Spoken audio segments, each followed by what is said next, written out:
Voilà.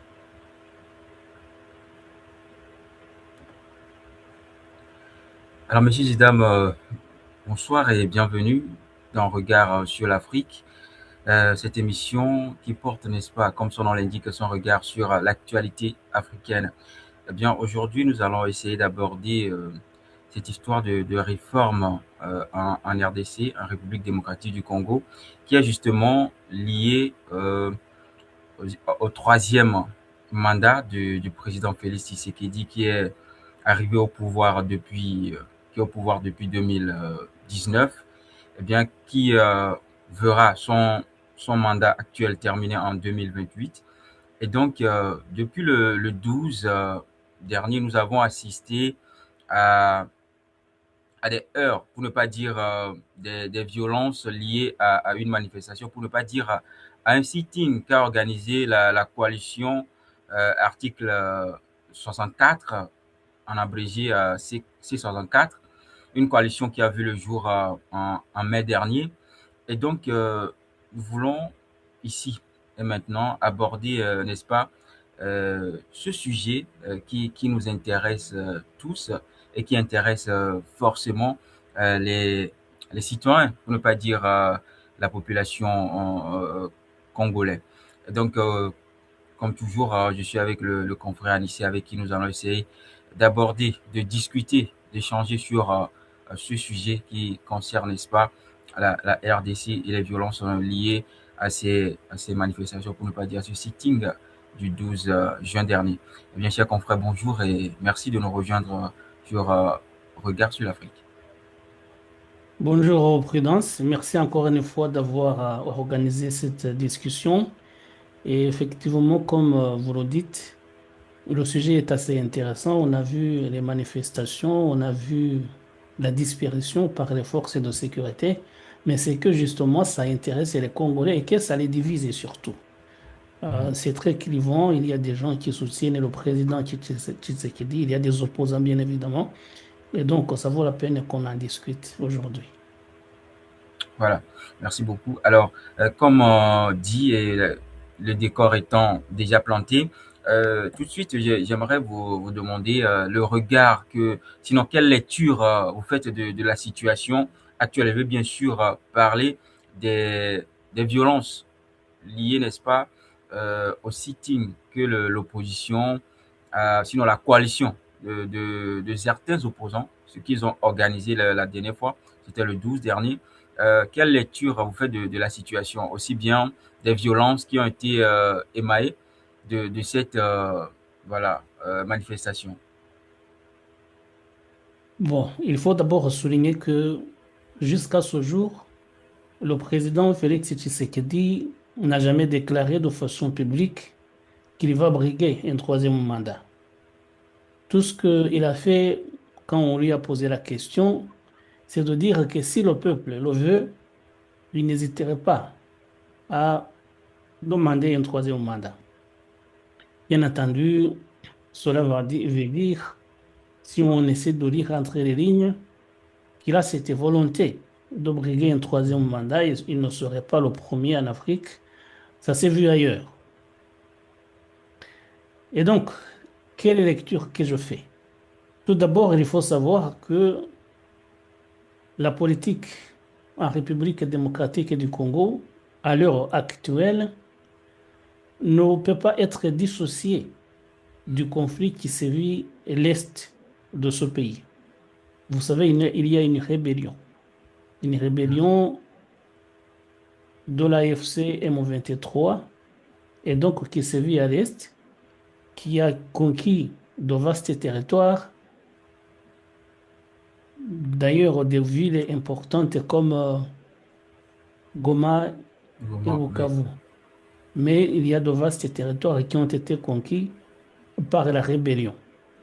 Et c'est dans ce contexte justement qu'est menée la politique, puisque le bilan, quand le président Tshisekedi présentait son bilan en tant que chef de l'État, c'est qu'il a su nommer les ennemis, je mets entre guillemets, les ennemis du Congo, entre autres, le voisin de l'Est, le Rwanda.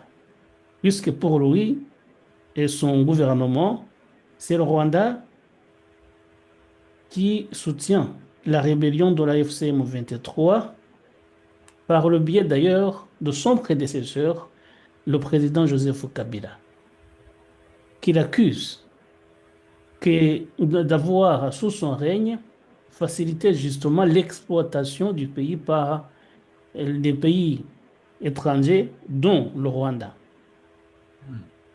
Et quand on essaie de voir ce qui se passe au Congo, c'est que justement, les partisans du président Tshisekedi accusent les opposants, Joseph Kabila bien entendu, mais également, surtout un certain Moïse Katumbi, d'être de connivence avec le Rwanda, qui est désigné ennemi de la République démocratique du Congo. Et donc, si les partisans de Félix Tshisekedi veulent qu'il y ait une modification de la Constitution, c'est parce qu'ils disent c'est l'homme qu'il nous faut qui a su tenir tête au président rwandais Paul Kagame et c'est lui qu'il nous faut parce que s'il part, il va y avoir quelqu'un d'autre qui arrive comme Moïse Katumbi et qui, évidemment, continuera sur la lancée qu'avait commencé Joseph Kabila. Et donc, le pays retombera sous le joug des puissances étrangères et des pays voisins comme le Rwanda et l'Ouganda d'ailleurs, qui est parfois aussi nommé. Et donc, c'est la lecture qu'on peut faire, c'est cela. C'est que la politique ne peut pas être dissociée du conflit de l'Est. Et si le président Tshisekedi veut rester au pouvoir, briguer un troisième mandat, c'est parce qu'il se dit, du moins son camp le désigne comme l'homme de la situation qui peut arriver facilement à bout de cette rébellion de la FCM 23. Donc, c'est l'une des raisons qui sont avancées pour dire que le président Tshisekedi ne peut pas lâcher le pouvoir comme cela parce que la Constitution ne lui autorise pas d'embriguer un troisième. D'accord. Eh bien, vous venez tout à l'heure de l'évoquer, vous avez parlé de ces partisans. Eh bien, quelque part, Félix Tshisekedi ne confondrait pas le peuple à ses partisans, parce que quoi qu'on a dit ici aujourd'hui, ces partisans décident, ou bien disent que nous voulons que Monsieur le Président vous briguez un troisième mandat.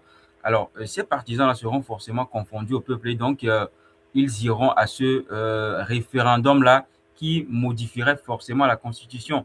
Donc ici, ce n'est pas un jeu ou une subtilité qu'on est en train de voir dans cette façon de parler, en appelant peut-être le peuple, en disant si le peuple veut, j'irai ou bien je ferai un troisième mandat. Et s'il confond les partisans au peuple, si ces partisans sont majoritaires, il aurait quelque peu raison. Puisque bien évidemment, on va compter ceux qui ont voté, et s'il y a la majorité, plus de 50%, ça veut dire qu'il aura gagné. Et ce qu'il faut dire, c'est qu'aujourd'hui, quand on essaie de voir la composition politique de la République démocratique du Congo, les partisans de Félix Tshisekedi sont largement majoritaires. Ouais. C'est pour cela d'ailleurs que je me posais la question lors de ma vidéo de mercredi dernier. Je me demandais pourquoi les opposants ne laissent pas venir ce référendum pour qu'ils fassent valoir leur point de vue et qu'ils arrivent à convaincre le peuple de ne pas voter pour la modification de la Constitution. Quand on essaie de voir, c'est justement cela. Il peut confondre le peuple à ses partisans parce qu'il sait que ses partisans sont maintenant largement majoritaires. Ce qui n'était pas le cas quand il est arrivé au pouvoir en 2019. Je le disais aussi lors de cette vidéo de mercredi dernier, c'est que normalement, lorsque Félix Tshisekedi est arrivé au pouvoir, il ne jouissait d'aucune latitude de prise de décision.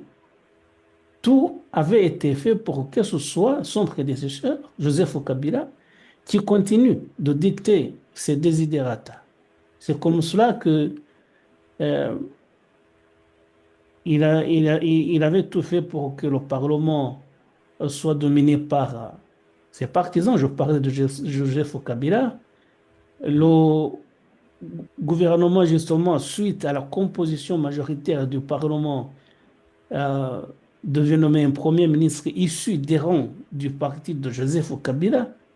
Et les gouverneurs provinciaux étaient largement pour la cause de Joseph Kabila. Et donc, le président Félix Tshisekedi n'avait aucun pouvoir pratiquement.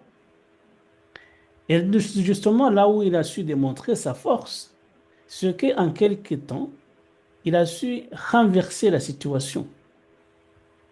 Il a fait jouer des coalitions, tout cela. En 3 ans, il avait chippé le pouvoir au président Kabila. Ce qui d'ailleurs, selon certains, a mécontenté fortement Joseph Kabila, qui aurait, j'utilise le conditionnel, été derrière la rébellion du M23. C'est que pour lui, Félix Tshisekedi n'avait pas respecté les accords qui avaient été passés entre les deux et qu'il avait joué en défaveur de Joseph Kabila. Et donc, il a su montrer qu'il avait tout de même un talent politique et qui lui a permis maintenant d'être à la tête d'une coalition qui reste majoritaire dans le pays. Et donc, pour répondre directement à la question, s'il confond les partisans au peuple, il n'aurait pas tort, puisqu'il sait que il a su convaincre le peuple en jouant justement en surfant sur le conflit de l'Est et la majorité justement de la population maintenant est fortement pour lui. Alors, revenons à la manifestation du 12 juin dernier. Est-ce que vous pensez que c'était normal ou propice, hein, d'aller faire un sitting devant le palais du peuple, hein, quand bien même que cela a été interdit? Disons que de façon euh, normale. Tout d'abord, la manifestation, bien le sitting en elle-même, en lui-même n'était pas interdit. Mais ce qui est interdit, c'est le fait de le faire devant le peuple, enfin le palais du peuple. Est-ce que, selon vous, l'opposition aurait dû accepter, voilà, de faire cette manifestation ailleurs que devant le palais du peuple? Ou quelque part, ne pensez-vous pas que l'opposition a été à l'origine, n'est-ce pas, de ce que nous avons constaté la dernière fois? Je parlais bien sûr des heurts et des violences qui ont suivi ce sitting. Bon, moi je pense tout de même que l'opposition, en allant manifester devant le Parlement, l'opposition avait plus ou moins raison, puisque l'opposition contestait le vote du Parlement. Le Mhm. Parlement qui, soulignons-le, venait de voter une loi autorisant la tenue du référendum sur la modification de la Constitution. Ouais.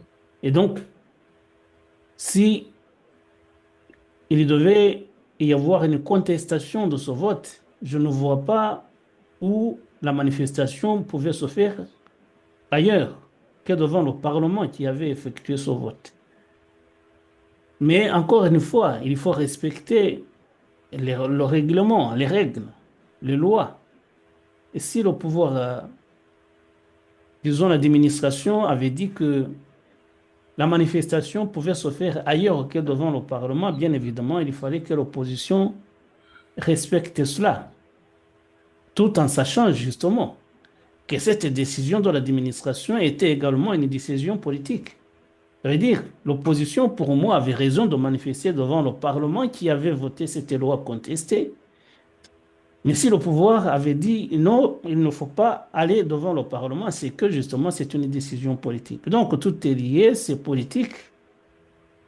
Mais ce que moi je me pose comme question, c'est pourquoi manifester justement? Parce qu'il s'agissait d'une loi autorisant la tenue d'un référendum. Comme je le disais tout à l'heure, ce qu'il aurait fallu faire, à mon sens, c'était de dire, alors, vous voulez le référendum, vous voulez aller devant le peuple, alors allons-y. Nous allons mobiliser la population et nous allons vous montrer que le peuple est pour nous. Et donc, le fait même de manifester contre cette loi, qui, d'ailleurs, rappelons-le également, a été validée par le Sénat également, et qu'il a voté ce mardi, ça veut dire que c'était un aveu de faiblesse. Ça veut dire il y a des institutions qui votent cette loi autorisant la tenue du référendum. Dire nous ne voulons pas que cette loi voit le jour, c'est une façon de dire si nous allons devant le peuple, nous allons perdre. Et donc, c'est un aveu de faiblesse. Et bien sûr, on ne peut pas cautionner les violences qui ont suivi cette manifestation. Nous avons vu des blessés, nous avons vu l'opposant Martin Fayoulou Ah en oui. sang, même si certains disent qu'il s'est aspergé du sang de chèvre, mais là, c'est de la politique interne congolaise. Mais on ne peut pas cautionner, soutenir les violences de la part de la police, et bien évidemment, cela est à condamner. Justement, il ne s'agissait pas uniquement des forces de l'ordre, bien de la police, mais il y a également, selon les informations, les militants également du parti au pouvoir qui ont également participé, si on peut le dire ainsi, à ces violences-là.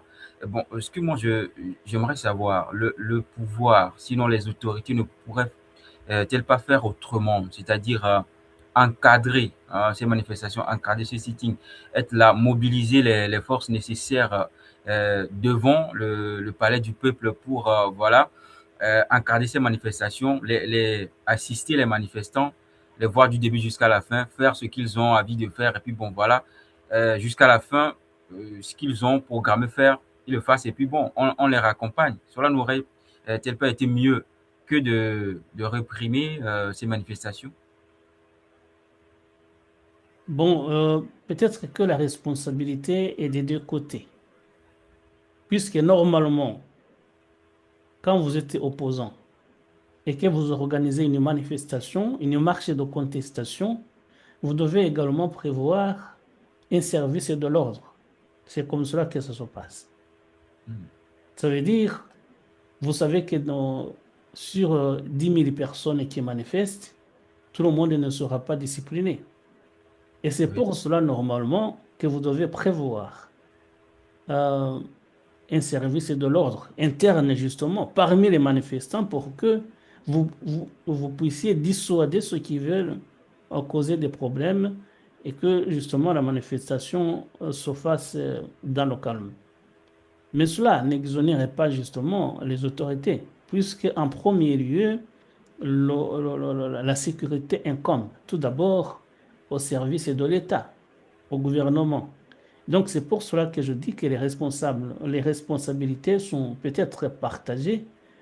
Les organisateurs de cette manifestation auraient dû prévoir un service de l'ordre, mais sachant que justement la primauté normalement de la sécurité revient à l'État. Et donc le gouvernement aussi aurait dû prévoir des effectifs conséquents devant assurer la sécurité de cette manifestation.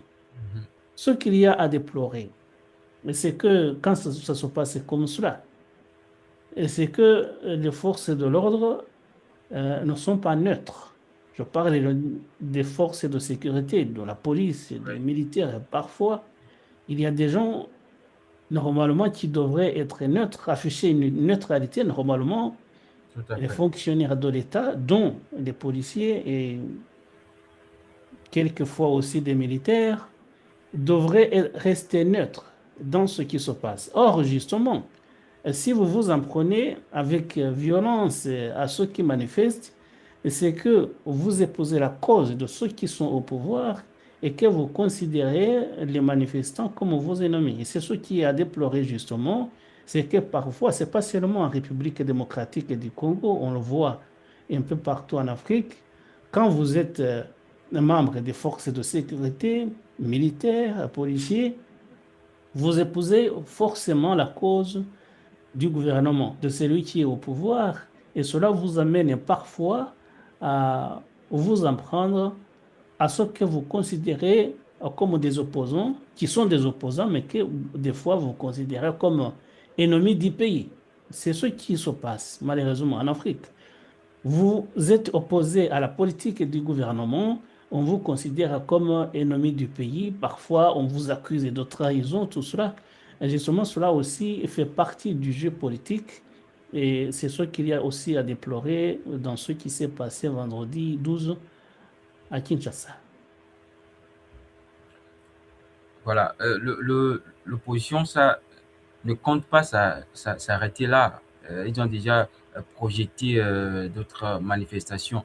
Mais avant d'en arriver là, vous avez évoqué la situation du pays, les conflits dans l'est du pays avec le M23 et tout ce qui va avec. Est-ce que vous pensez que c'est le moment d'organiser de telles manifestations? Ouh, pourquoi pas? Tout est lié normalement. Tout est lié. Il n'y a pas longtemps, il y avait un état d'urgence dans les territoires qui connaissaient le conflit. Ça veut dire justement que comme il y avait cet état d'urgence qui a déjà été levé, je crois, par le président Félix Tshisekedi, dans ces territoires-là, ça veut dire Massissi, euh, des territoires de Massissi, de Rutshuru, disons dans le sud du Kivu et le nord du Kivu, vous ne pouvez pas organiser de telles manifestations.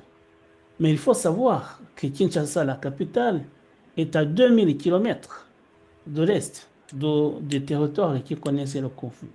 Donc, je ne vois pas pourquoi ceux qui sont loin des zones de conflit ne feraient pas de telles manifestations, ne jouiraient pas des droits qui leur sont reconnus à part la Constitution. Je pense donc, et d'ailleurs, il était reproché au président Joseph Kabila quand il y avait de tels conflits et que il ne communiquait pas assez avec la population, il ne faisait pas assez de mobilisation pour informer le reste du pays de ce qui se passe justement à l'Est, parce que c'était assez loin. Ça veut dire les Quinois, les habitants de Kinshasa ou dans d'autres zones lointaines, ne savaient pas forcément ce qui se passait à l'Est, parce que vous savez, le Congo est un pays très très vaste, hein, de plus de 2 millions de kilomètres carrés, 2 500 000, je crois. Et c'est le deuxième pays le plus vaste d'Afrique, après l'Algérie. Et donc, vous comprenez que avant même, les gens ne s'intéressaient pas du tout à ce conflit, ni était la campagne d'information qui a été lancée par le gouvernement de Félix Tshisekedi. Et donc, vous comprenez que vous ne pouvez pas empêcher les gens de manifester, puisqu'il y a un conflit à plus de 1500 kilomètres. Justement, on ne pouvait pas empêcher les gens, mais je pense qu'ils pouvaient faire autrement.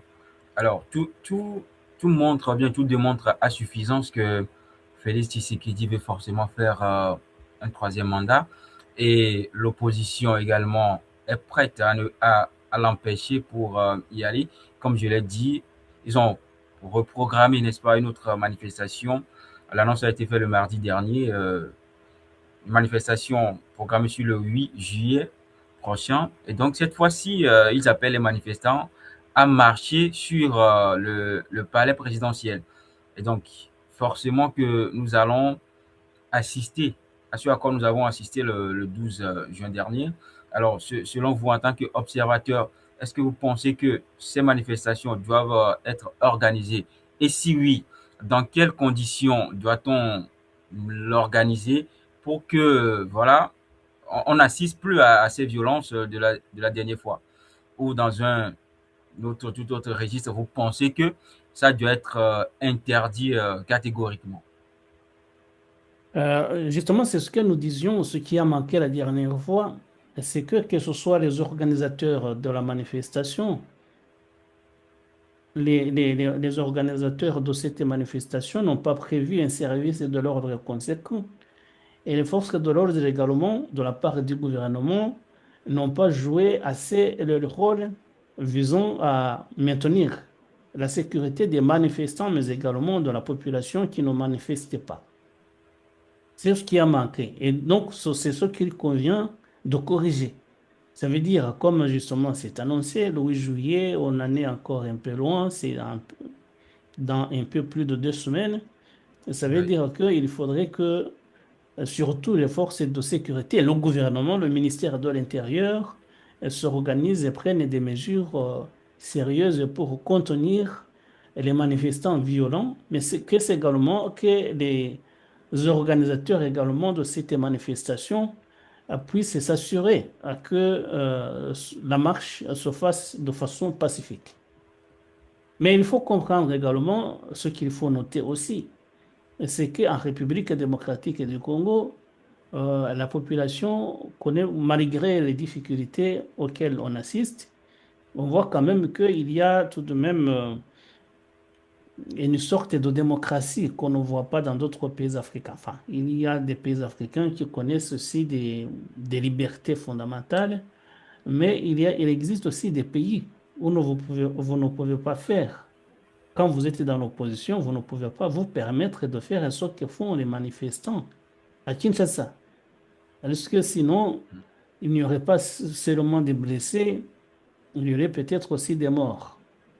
Et là, justement, c'est que, il faut le souligner, en République démocratique du Congo, il existe quand même un état de droit plus ou moins avancé par rapport à certains autres pays africains.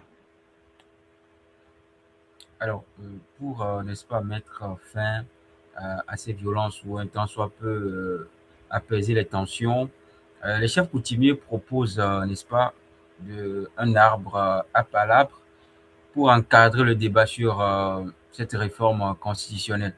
Eh bien, cette initiative qui suscite, n'est-ce pas, des doutes sur leur neutralité et leur crédibilité. Parce que, comme tout à l'heure, nous l'évoquons, concernant les forces de l'ordre, on sent une partie pris de leur part. Est-ce que les, les opposants ne sont pas en droit, ou bien n'auraient-ils pas raison de craindre la neutralité ou bien la crédibilité de ces chefs coutumiers-là qui proposent, n'est-ce pas, cet arbre à palabre? Moi, je dirais que l'initiative est louable Hmm. parce qu'au moins, il y a quelqu'un qui essaie de jouer de médiateur, quelqu'un Oui. ou plusieurs personnes, et justement, les chefs coutumiers. Ça veut dire, ils disent, il y a quand même un conflit qu'on voit qui risque d'avoir des conséquences fâcheuses sur la bonne marche des affaires publiques. Essayons de faire de la médiation et de concilier les points de vue des uns et des autres. Hmm. Quand il y a un dialogue, quand les gens discutent, ce n'est jamais un échec. Si les gens veulent discuter réellement, l'opposition, mais également le gouvernement, que chacun y mette sa volonté, je pense que personne ne sort perdant d'un dialogue franc et honnête. Et si donc les chefs coutumiers proposent d'avoir des séances de dialogue et de médiation, je pense que cela est très positif. Maintenant, est-ce que l'opposition a raison d'être méfiante? Je ne sais pas. Justement, c'est ce que je disais. Ok, maintenant, le président Félix Tshisekedi a su convaincre pratiquement la population congolaise qui lui est maintenant favorable majoritairement. Ça veut dire que l'opposition, encore une fois, ferait un aveu de faiblesse si elle refusait de participer à ce dialogue proposé par les chefs coutumiers. Et donc, je pense que l'opposition a intérêt, puisque si elle ne veut pas de dialogue, il y aura forcément un référendum qu'elle ne veut pas non plus. Donc, de deux choses l'une, ou bien elle choisit le dialogue, ou bien elle choisit le référendum. Donc, ça veut dire que pour l'instant, l'opposition est en état de faiblesse. L'opposition est en état de faiblesse et ce qui leur reste, c'est les manifestations, soit au-delà des manifestations, c'est accepter aller aux réformes constitutionnelles. Et déjà que nous voyons que le mardi, un projet, sinon une proposition de loi a été déjà adoptée, ce qui veut dire que forcément la constitution sera modifiée. Il y aura une réforme qui sera apportée à cette constitution et forcément ce que l'opposition craint le plus, c'est la limitation de mandat de Félix Tshisekedi. On assistera forcément euh, à un troisième mandat. Félix Tshisekedi fera forcément un troisième mandat, voyant l'évolution de la situation.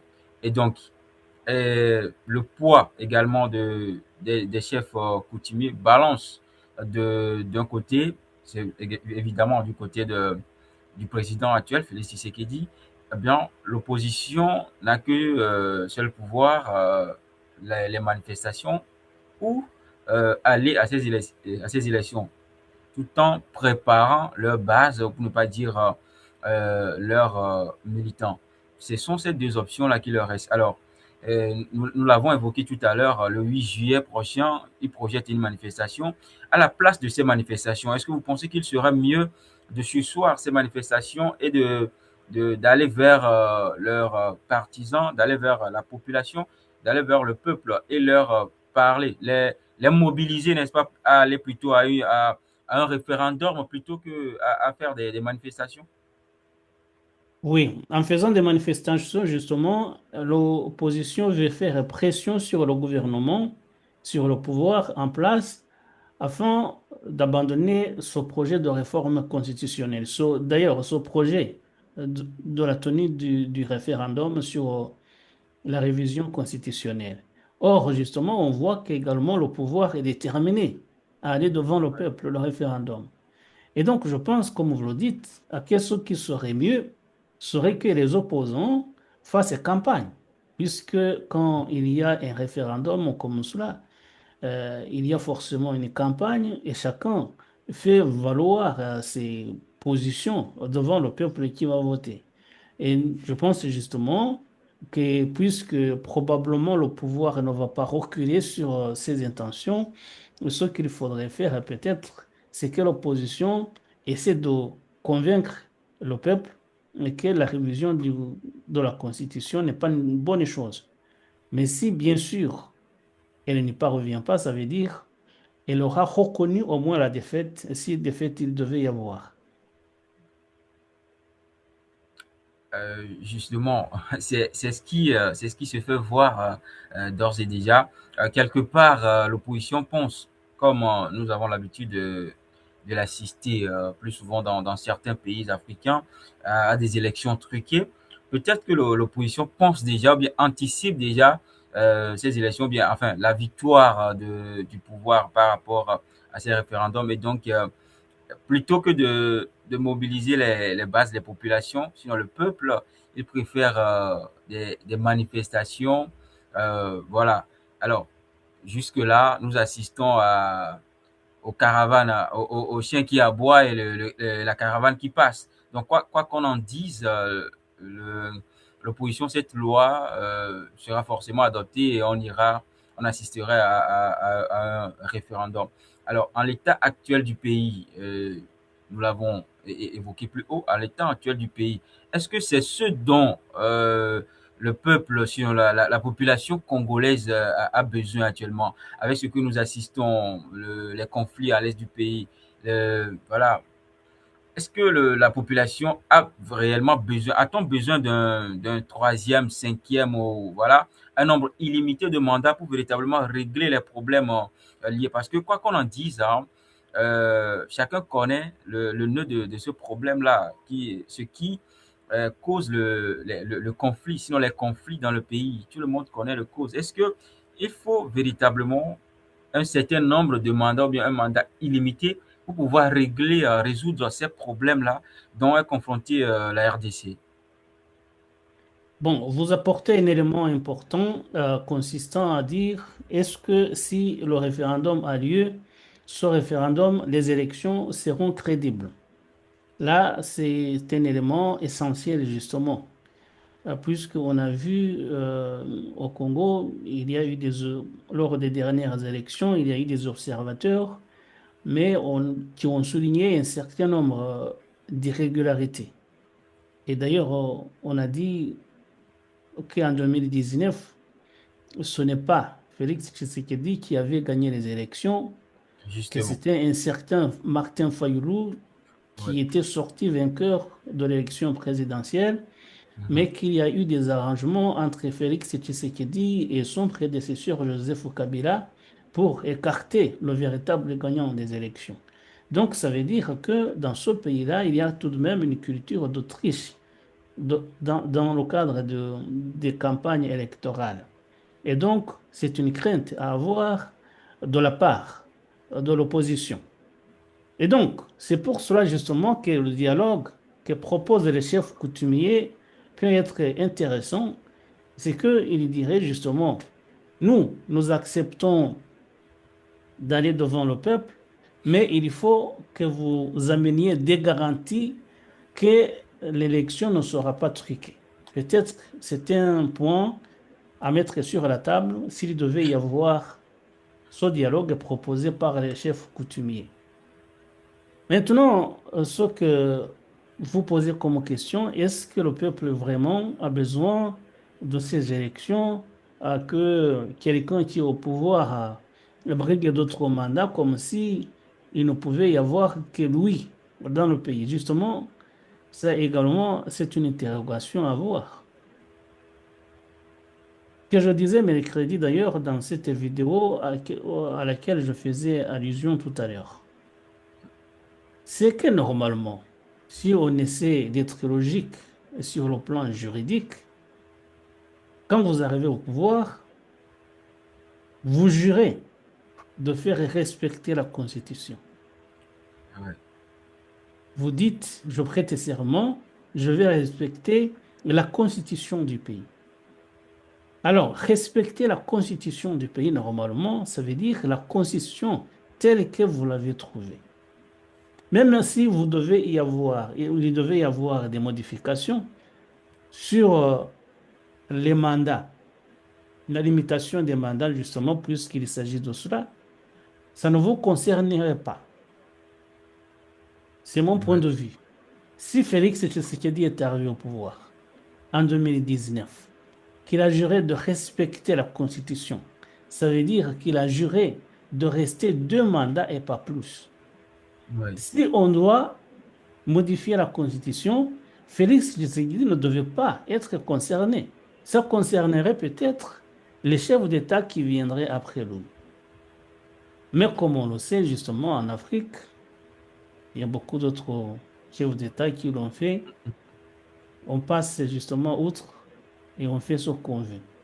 Mais est-ce que le peuple a besoin justement qu'il y ait une troisième? Le peuple s'en fout. Le peuple a besoin des conditions de vie dignes, qu'ils soient respectés. Mais ce que disent les Congolais, surtout les partisans de Félix Tshisekedi, c'est qu'au moins, s'il reste, il parviendra à arriver à bout de la rébellion. Et c'est ce qui intéresse surtout les Congolais. Et si, parfois, il réussit à vaincre la rébellion, euh, on sera bien évidemment dans l'intérêt de tout le peuple congolais, surtout le peuple des territoires maintenant dans lesquels se déroule ce conflit meurtrier. Alors justement, vous avez parlé du peuple, ce dont le peuple a besoin. La besoin du peuple, c'est beaucoup plus une question vitale. Euh, En tant que, avec votre œil d'observateur, euh, quel dirigeant, on a l'habitude de le dire, hein, chaque peuple mérite ses dirigeants. Alors, avec votre œil d'observateur, le peuple congolais mérite quel type de dirigeant qui qui doit concrètement diriger la RDC selon vous? Sinon, la personne, quelle serait la vision de la personne selon vous? Euh, pour répondre à cette question, il faudrait s'intéresser à l'histoire. Hmm. Vous savez, le peuple congolais a beaucoup souffert sous le régime du maréchal Mobutu Sese Seko. Vous savez, C'est ça. il est arrivé au pouvoir par un coup d'État militaire en 1964. et il est resté 32 ans au pouvoir. Pendant ces 32 ans, il a vraiment abîmé le pays. Il a abîmé les institutions. Il a institutionnalisé la corruption. Lui-même était un président très corrompu. Il a paupérisé la population congolaise. Le pays était pratiquement mort. Et, et lorsque la rébellion de Laurent Désiré Kabila a pris les armes avec le soutien des pays voisins, surtout le Rwanda et l'Ouganda, le peuple congolais a soutenu largement cette rébellion. Mais Laurent Désiré Kabila, sa faiblesse capitale, c'est qu'il n'avait pas assez d'autorité puisqu'il était dominé par ceux qui l'ont aidé à arriver au pouvoir, notamment le Rwanda. Et lorsqu'il s'est révolté pour retrouver la souveraineté du Congo, il a été assassiné. Il a été remplacé par son fils, Joseph Kabila, qui, voyant ce qui était arrivé à son père, est resté plus ou moins docile et a respecté ce que lui disaient les pays voisins. Ce que je veux dire, c'est que le peuple congolais voit maintenant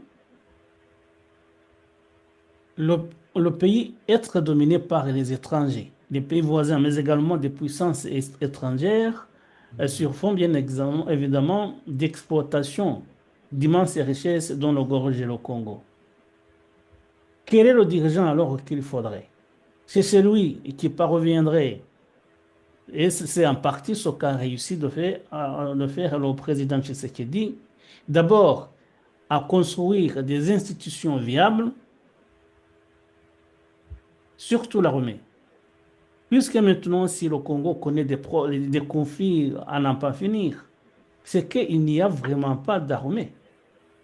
Ouais. Puisque chaque fois qu'il y a une détonation, les militaires congolais prennent la fuite. Et donc, il J'ai envie de faut demander un à qui président la faute. capable de construire une véritable armée, capable de résister s'il le faut, et d'assurer réellement la sécurité du pays.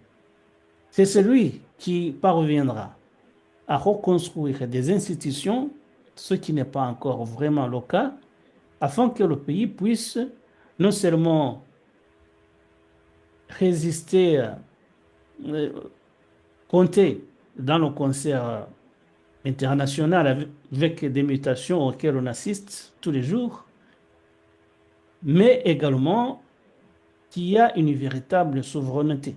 Ça veut dire qu'il prend ses propres décisions, non dictées par des puissances étrangères ou d'autres institutions internationales. Donc, c'est à cela que le peuple congolais aspire, avoir un dirigeant qui lui fait recouvrer véritablement sa souveraineté et qui reconstruit comme il faut des institutions qui, pour l'instant, restent chancelantes. D'accord. Alors peut-être avant de terminer ou pour ouvrir la petite parenthèse sur cette histoire de d'armée que la NDRC n'a pas, je demandais justement à qui la faute.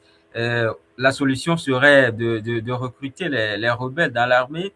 Est-ce que ce serait possible de les recruter parce que on a l'impression que soit l'armée est sous-équipée, soit que les rebelles sont beaucoup plus mieux aguerris, beaucoup plus forts entre griffes que l'armée.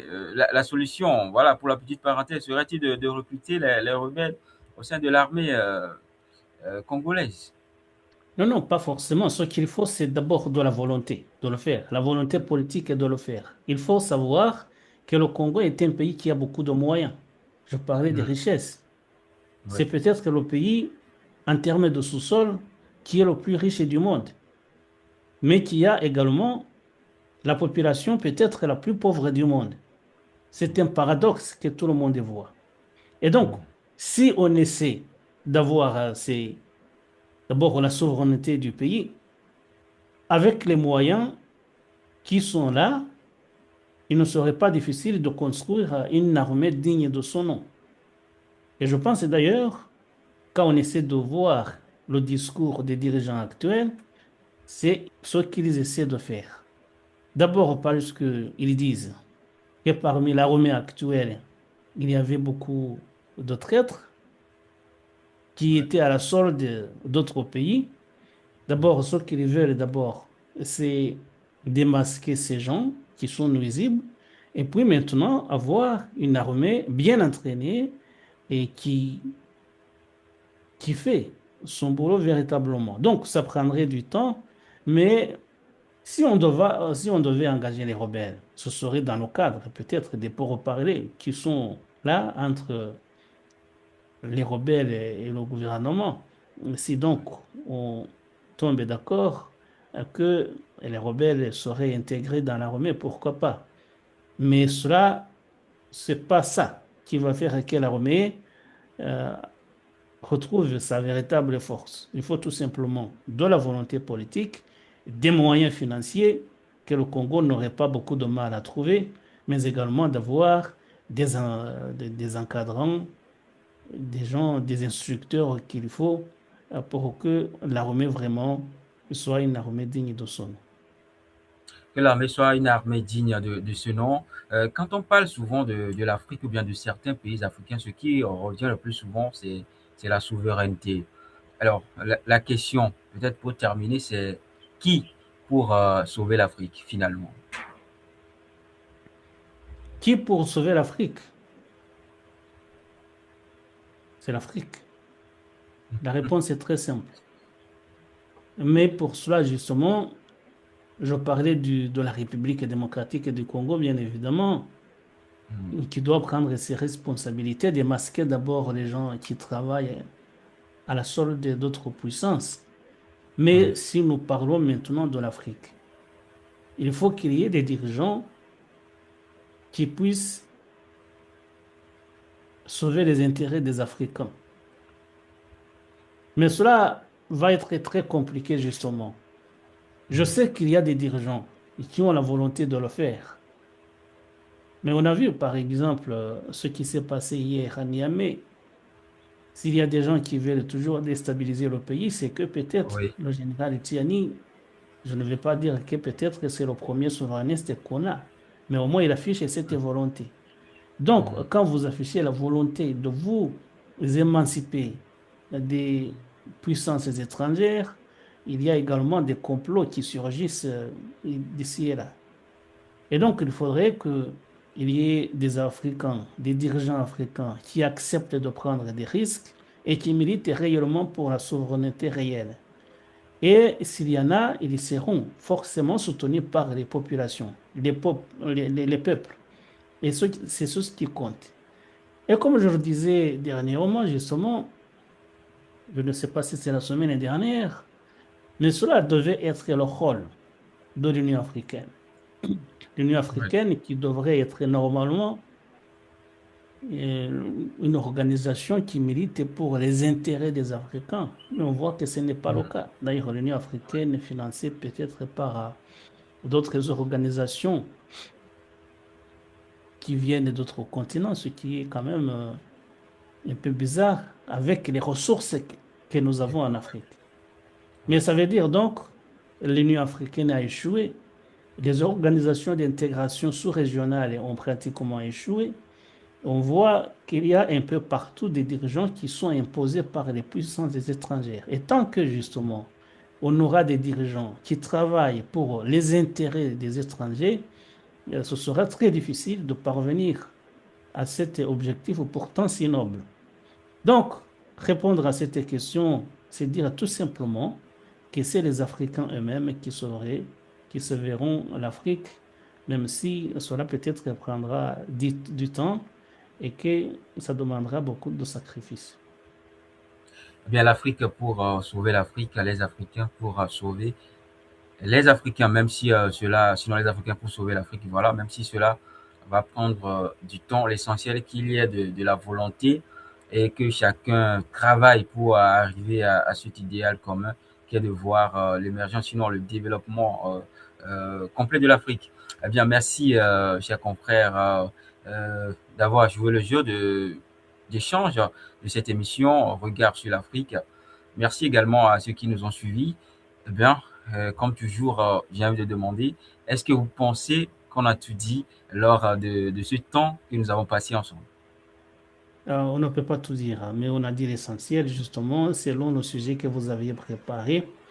Et s'il y a peut-être quelque chose que nous avons omis, on aura l'occasion d'y revenir la fois prochaine.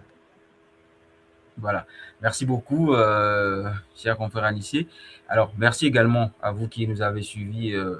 Si vous avez des sujets, des suggestions, voilà, n'hésitez pas à nous faire le retour en commentaire et liker et partager cette émission autour de vous. Et nous sommes là, ensemble, nous allons faire le débat, sinon les échanges sur des sujets de différents, de tous ordres qui concernent l'Afrique et pour l'émergence de l'Afrique. Merci de suivre l'élan africain. Merci de vous abonner à nos différentes plateformes, surtout à cette plateforme, l'élan africain. Merci et on va se dire bon week-end, chers confrères. Merci et à bientôt. Merci beaucoup, Prudence. Bon week-end à vous et bon week-end à tous nos auditeurs. Voilà.